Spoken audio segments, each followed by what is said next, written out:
जय श्री राम। जय बागेश्वर धाम। जय बालाजी सरकार।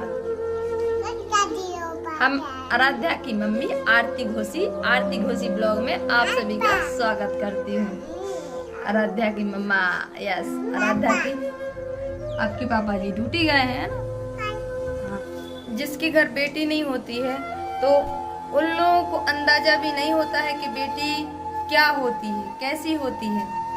कई लोग हैं जो हमने देखे हैं, उनके घर बेटे हैं, बेटी नहीं है, तो बहुत उनको घमंड होता है कि भैया हमारे घर बेटी नहीं है, क्योंकि उनको बेटी बोझ लगती है। बेटी उनको बोझ लगती है, इसलिए उनकी बेटी नहीं है। लेकिन वो ये बात नहीं जानते कि बेटियां सबके घर नहीं होती हैं। बेटियां सबको नहीं, सबकी किस्मत में नहीं होती हैं। किस्मत वालों के नसीब में होती हैं बेटियां। जी हाँ, ये बात बहुत सारे लोग हैं जो बेटी की चाह रखते हैं, बेटी की नहीं चाह। बेटी अगर किसी को पता चल जाए कि उनके घर बेटी हुई है, किसी के घर क्या हो गया, बेटी हुई है, तो भैया ऐसे मुंह बना लेंगे जैसे कि इनके घर पे खाने आ रही है।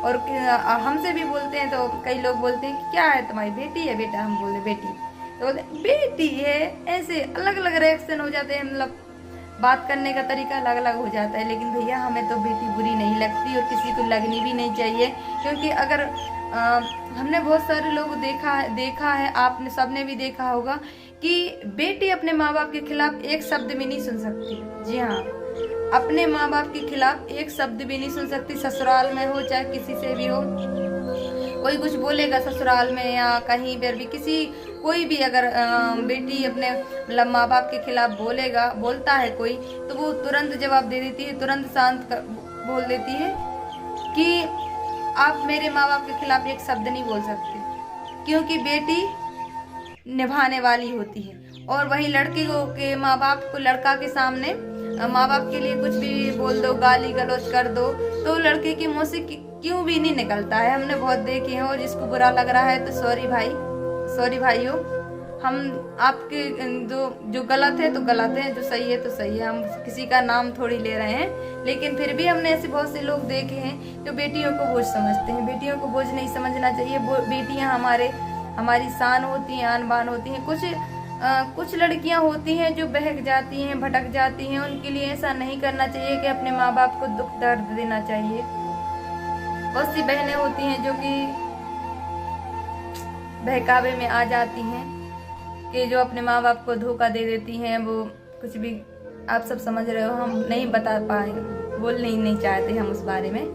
लेकिन हम बेटियां होना जरूरी है अपने घर में।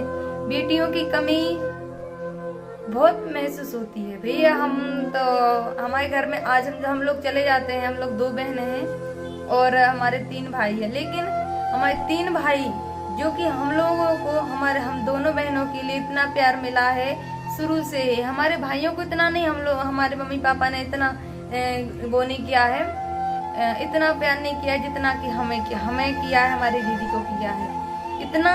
अगर हम लोग घर में अगर कुछ चीज नहीं होती है तो अगर हम लोगों ने बोल दिया मम्मी पापा हमें ये चीज चाहिए, तो कुछ भी करके वो चीज आ जाएगी, चाहे महंगी से महंगी हो, सस्ती से सस्ती हो। हम लोगों को सिर्फ बोलना पड़ा। ऐसी आराध्या है कि हम तो अगर हम बोल देंगे नहीं आराध्या को ये चीज नहीं लानी, लेकिन आराध्या के पापा जी बिल्कुल कभी ऐसा नहीं करते कि आराध्या के लिए कुछ चीज लेके ना आए। अगर पैसे नहीं होंगे तो किसी से उधार ले लेते हैं कि हमारी बेटी को चाहिए। और अभी तो वो इतना ज्यादा बोल नहीं पाती हैं, जब बोलने लगेंगी भगवान करेगा तो किसी से कुछ पैसे उधार लेने नहीं पड़ेंगे, क्योंकि बेटी की फरमाइश पूरी करने के लिए भगवान करे जब तक आप लोग सपोर्ट करें तो हम खुद अपनी बेटी के लिए उनकी पसंद की हर चीज बिना बोले दिला पाए। कोशिश इसीलिए हम इतनी मेहनत कर रहे हैं, वीडियो बना रहे हैं, सिर्फ इनके भविष्य बनाने के लिए, क्योंकि हमारी बेटी को कभी किसी चीज का ये ना सोचना पड़े कि आज हमारे पास पैसे होते तो हम ये चीज खरीद लेते या हम ये चीज ले लेते। कभी हमारी बेटिया को ये नहीं सोचना पड़े कि हमारे लिए आज मम्मी के पास या पापा जी के पास पैसे होते, क्यों तो हमारी बेटी के लिए हम एक चीज दिला पाते। इसलिए आप सबसे बोलते हैं अपनी बहन को सपोर्ट करो, ताकि मैं अपनी बेटी की हर ख्वाहिश पूरी कर सकूं। जी हाँ, एक इंसान के चलाने से घर नहीं चलता है, आप सबको पता है। लेकिन इसलिए हमने भी मेहनत करना स्टार्ट किया है आप सबके भरोसे। तो प्लीज़ अपनी बहन को ज़्यादा से ज़्यादा सपोर्ट करें ताकि हम अपनी बिटिया रानी का भविष्य अच्छे से बना सकें। मेरी बिटिया रानी के लिए किसी चीज़ की कमी ना हो कभी भी। ड्रामेबाज है, आंसू आ रहा है, दिख रहा है आप सबके लाने आंसू कहाँ से आ रहा है। चलो ठीक है, अब वीडियो कर रहे हैं यहीं पे समाप्त। जल्दी से वीडियो कर दो लाइक, और जिसने अभी तक चैनल को सब्सक्राइब नहीं किया है वो कर दो चैनल को सब्सक्राइब। जय श्री राम।